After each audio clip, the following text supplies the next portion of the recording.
So yan, good morning, good afternoon, good evening, welcome back sa ating channel na Pizza Truck. So update ko lang kayo dun sa Pulse BB Paris. Kung ano yung pinaka best na method para mabuhay nyo yung Pulse BB Paris. Kasi ito yung experience ko sa Pulse BB Paris. Yung hindi ko inacclimate, yung dinirekta ko lang, tapos binaba ko sa media. Kala ko ito yung best way para buhayin yung Pulse BB Paris, pero parang nahirapan siya ngayon. Hindi ganun kaganda yung tubo, pero alam ko mabubuhay yan. Pero tingnan nyo, ganyan lang siya. Hindi pa siya kumbaga nag-perk up tulad na itong mga kasabayan niya. Pero hindi naman to Pulse BB Paris. Ito yung mga after ng flowering, ito yung proliferation nila o yung pagpuproduce ng mga panibagong plantlets. Kaya maganda na hindi nyo pinakikialaman yung halaman nyo. Hayaan nyo lang na mag-flower, tapos after mag-flower, magmumukhang matamlay yan. Pero after nung pagkatamlay niyan, kung hindi nyo pakikialaman, biglang dadami yan sila kung kung makaka-recover. Saan ba yung isang plant dito? Hanapin natin. Hindi ba ko kasi yung pwesto na ito eh. O nabili na ba yun? Saan yan? Anyway, pakita ko sa inyo yung isa na Pulse BB Paris. Yung isang Pulse BB Paris na na inacclimate ko. Nilagay ko muna siya dito, di ba? Diyan sa growing area natin dito. Yung mga stagno. After ng isang buwan may get, nakita ko na hindi nag-decline yung health niya. After that, nilipat ko yung tray mismo. Hindi ko nilipat yung plants, yung buong tray, kasi parang hindi magalaw kung yung pwesto niya. May kita nyo, nandito na yung Pulse BB Paris natin na ina-activate. So ito na siya ngayon. So kung makikita nyo, mas healthy siya. Ayan, mas healthy to kumpara dun sa nakita nyo kanina. Pero hindi pala ganun kadaling mag-propagate ng Pulse BB Paris. Hindi ko na masyadong kinakita sa inyo kasi maabala yung taga-dilig natin. So hindi ganun kadaling mag-propagate ng Pulse BB Paris. Hayaan nyo lang ba yung Pulse BB Paris? Hayaan nyo lang para matuto kayo. Pero kung gusto nyo na preserve yung energy niya, kung ako sa inyo, puputulin ko lang yung part na may Pulse BB Paris, pero yung may flower hindi.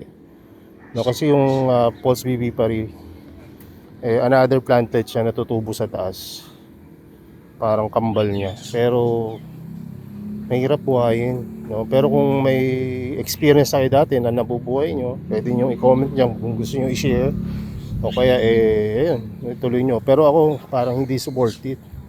Kasi sa ilang mga Pulse BB Paris yung na-experience ko dito, siguro mga 5 hanggang 9. Tapos sa 9 na yon o 5 na yon, 2 lang yung nag-survive.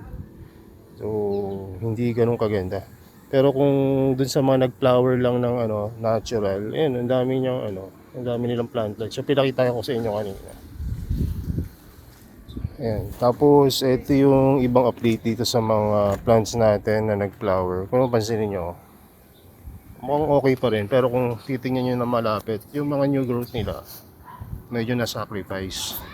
Pero kahit na-sacrifice nila yung new growth nila, nag-produce yan ng mga ilan na mga baby plantlets. Ayun, natabunan nun. Pagka inopen natin yan, makikita nyo na na may baby plantlets dyan. Hindi ko na lang masyadong galawin kasi baka disgrasya pa natin. Ayan. So kapag flower lang, medyo carry, kaya mahaba pa yung rhizome. Kasi ayan, nagpo-produce sila ng mga plantlets. Tapos ito naman yung acai rio natin na ang haba nung nakaraan. Tapos nag-decline dahil nga sa sobrang init. Ayan, nagre-recover na sila. Hindi ganun kalaki agad. Lumiit sila kasi yung rhizome nila natunaw yung kalahati. Pero at least hindi natunaw totally. So Ito yung mga grabe, oh. Tingnan nyo. Halos wala nang natira. Pero ayan, nagtutubuan na naman yung mga new growth nila. Ang kilan talaga wag nyong galawin. Kasi kung tulad ko dati siguro, kung ako to nag-alaga 5 years ago, siguro na na-chogi na to, na ano, na murder ko na to. Kasi ang ginagawa ko dati pagkadating, propagate agad. Tapos galaw ako ng galaw. Mahilig ako magngalikot ng halaman dati, kaya lagi ko napapatay. Pero ngayon tingnan nyo, diba? Ang pangit niyan dati. Ngayon, hindi pa naman ganun kaganda, pero kapaganda na, diba? Mga nandun na sila sa punto na sasabihin nyo, buhay na yan, limited na. Maghihintay na lang tayo ilang linggo lang dito, magmumukha ng ano yan, Acai Rio na medium size.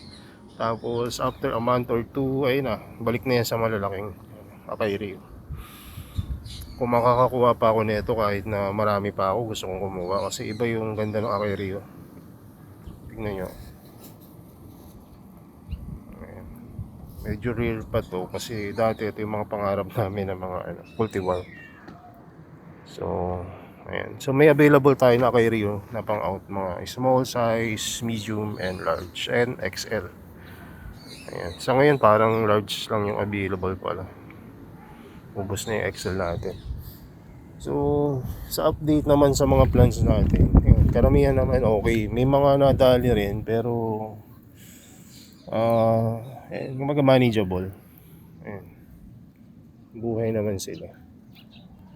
Actually marami pa dito. Ang ginawa ko kasi, pinapili ako nung supplier ko. Sabi niya gusto malalaki o maliliit pero marami. Sabi ko maliliit kasi meron na akong malalaki. Kailangan ko maliliit para sa future generation ng mga BFT. So yun, okay din naman yung maliliit. Matagal lang lumaki lalo na pag red, pero yung mga green mabilis lang. Mabilis lang yung maglaki. So itong mga big mouth natin, nag-umpisa ito sa small. So, ayan, yung lalaki na. Tapos ito rin yung mga giant form natin, medium lang to nung dumating. Isang ziplock na maliit, bawat isa. Pagkasya nila sa liit na ito. Pero ngayon, tignan nyo. Nakakain pa ito na napakalaking insekto kahapon. Yung ewan ko kung anong tawag sa insekto na yun. Yung nung bata pa ako, pagka nadikitan ka daw doon, sumisip-sip ng dugo. Pero ayan, siya yung nasip-sip ngayon. Pero parang nag-leak yung fluid nung ayan, BFT, pero na-manage naman niyang i-close. Shadow lang talaga malaki yung napakain ko dito. Hindi ko lang na-i-video, ewan ko ba, kapag hindi ko binibideo, doon pa naglalabasan yung magagandang mga pangyayari dito sa growing area. So dito naman sa sa ultra rare natin, may mga nadali na halana ultra rare. Etong GJ Explosion nawala. Oh, ang lilit kasi nung ito pa, Andromeda rin. O nadali rin. Ano ba naman kasi binigay sa akin, parang kade-divide lang. Tapos 1 week mahigit yung shipping. Pero ganun pa man, hindi ko sinisisi yung nagbenta sa akin nito. Ako naman yung nag-take ng risk. Tsaka may mga BFT naman na gumanda agad. Ayan, tulad yan. So ganun talaga sa pag-aalaga ng carnivorous plant. Talagang walang dito eh. Walang magaling kapag ginusto ng halaman na bumigay. Pero yung may iwasan mo naman yan kung talagang sinunod mo yung basic tsaka hindi ka makalikot. Pero kung makahilig kang mag-propagate, magkalikot, mag-replant na wala namang problema, tapos lipat-lipat ng pwesto, may mas mataas yung chance na may madali. So ito naman yung mga bagong plant natin. Ayan, okay naman sila. Ako lang yung hindi kasi masakit pa yung likod ko hanggang So, ayan, lumalaki. Tapos ito yung B52 daw natin. Ayan, ayan na naman yung update sa B52. Napakaganda na. Hindi pa ganun kalaki pero ayan, papalaki na yan. Ayan. May beginner tayo na na cohabi ngayon. Ang galing.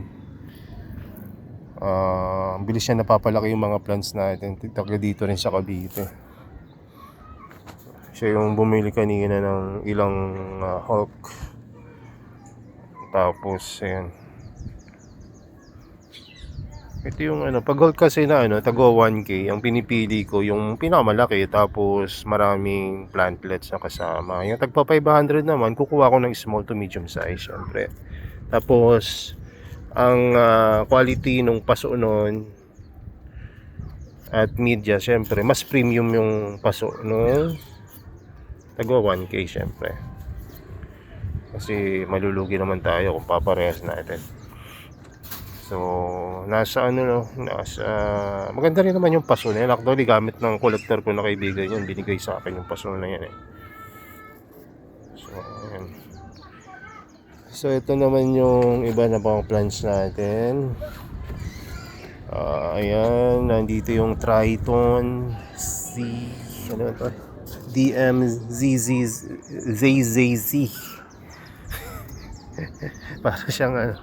Para siyang angel wings na ano, vampiro. Tapos ito naman yung Triton.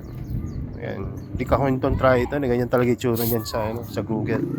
Tapos ito naman yung Biohazard 1. Ayan, may malalaki na rin tayo niyan nandun. Mukhang cobra to kapag ito yun, tingnan niyo. Parang cobra na viper. Tapos ganyan naman, medyo kaganda rin ang ano niya. Ayan. So ito naman yung Angel Wings. Ayan, Angel Wings B2 version 2. Ayan, tapos ito yung Dutch. Ito pala, itong malaki na ito, Dutch. Sa dami ng Dutch, sumobra sa isang tray. Nilipat natin dito. Tingnan nyo itong ano, ZZC. Tingnan nyo kung gaano kaganda. So, ito naman yung ating basta ano na to, panel trap na.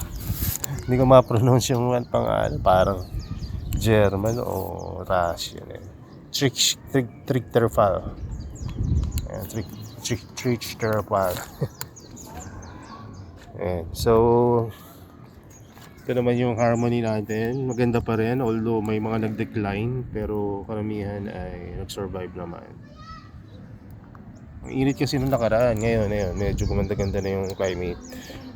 Recovered na sila. Ito, dito ko magtataka, salmon.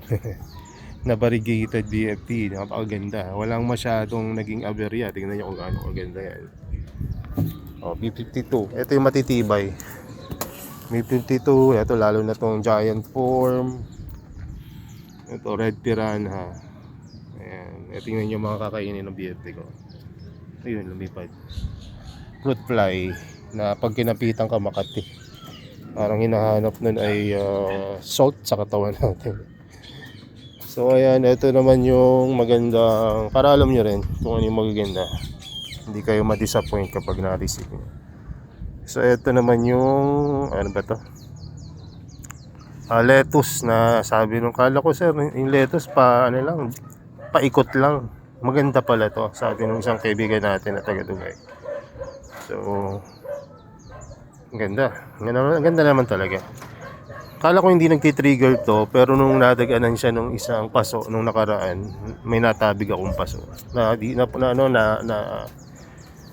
dito, nadaganan sila. Yung kinabukasan doon ko na nakita, ayun may mga nag-close. Ewan ko kung may trigger here to. Meron yata. Tingnan natin. Zoom natin. May trigger here siya. Meron naman pala. Ayun, may trigger here.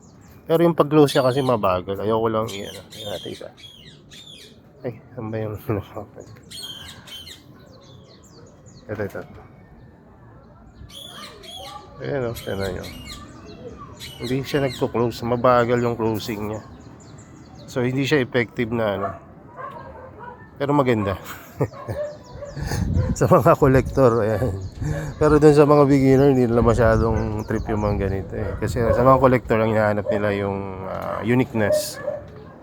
Kaya nauso yung mga mutated traps, ganyan. So, ito naman yung ano natin, anong tawag dito?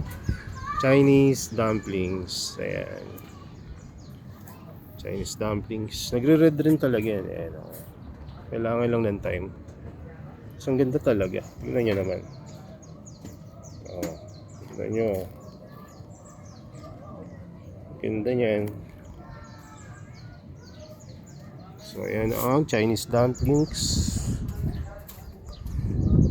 Hindi ko na ipupush tong mga to kasi ilan na lang yan. Although naka-post naman yan sa ating page, hindi ko na i-market yan kasi buti nang mas dumami muna sila. All green giant. Ayan. Ito yung all green na nagwa-white. Kita nyo naman. Kahit na hindi ko sabihin. Ayan. Kita nyo naman yung kulay. All green na nagwa-white. Iba siya dun sa all green na dumating dati. Kaiba kasi siya ng source eh. Yung dumating dati, yung all green na malaki rin naman. Pero mas maputi ito at mas upright. Yung green, all green na ano dati, ang bilis lumaki. Pero hindi siya white. Ito all green na white. So, dahil mura ko lang na ano yan, mura ko lang rin i-out. Pag white kasi medyo mahal eh. So, ito, balik tayo dito. Ito yung Dutch. Ayan o. Ito naman yung Jaws B52 and Hulk na nag-trending ngayong araw. May bumiling una. Nagsunod-sunod yung ano. Nakita nila kasi yung ano, mother plant. Talaga naman, nung nakita ko to, yun rin yung naging ano ko eh, selling point na ito. Yung mother plant nito, Hulk talaga, ang laki. So, ito naman yung dragon's bread. Ayan, ito yung ilang propagation ng ano tawag dyan, moonred. Ayan.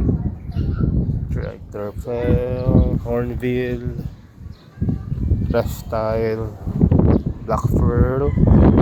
So, yun lang muna. Tapos itong mga bago dito, hindi kasi lahat to ay akin. So, iba dito ay sa mga tropa natin. Yung iba nabili ko naman. Hindi ko muna i-market. Tapos itong mga personal collection ko na ultra rare, ano lang, PM lang kayo kasi hindi naman to lahat for sale. Kumbaga, pinaparami natin, pinapaganda, pinapalaki para makita natin yung magagandang traps nila, mga documents natin. So, yun lang. At open na rin pala yung Shopee store natin pagka trip nyo na sa Shopee. Mga spay later boys tulad ko. So, yun lang. Salamat sa inyong panonood. Susunod update natin yung mga nasa ilalim. Pero sa ngayon, itong nasa ibabaw ay ano nyo naman. Salamat pala dun sa mga bumiling plaba. So, pasensya na hindi ko malagay sa Shopee kasi ilan lang naman to. Tsaka ang instruction sa akin hindi ko ibebenta lahat. Hindi naman kasi rin sa akin ito. Kumbaga pabenta lang. So, yun lang. God bless and bye-bye.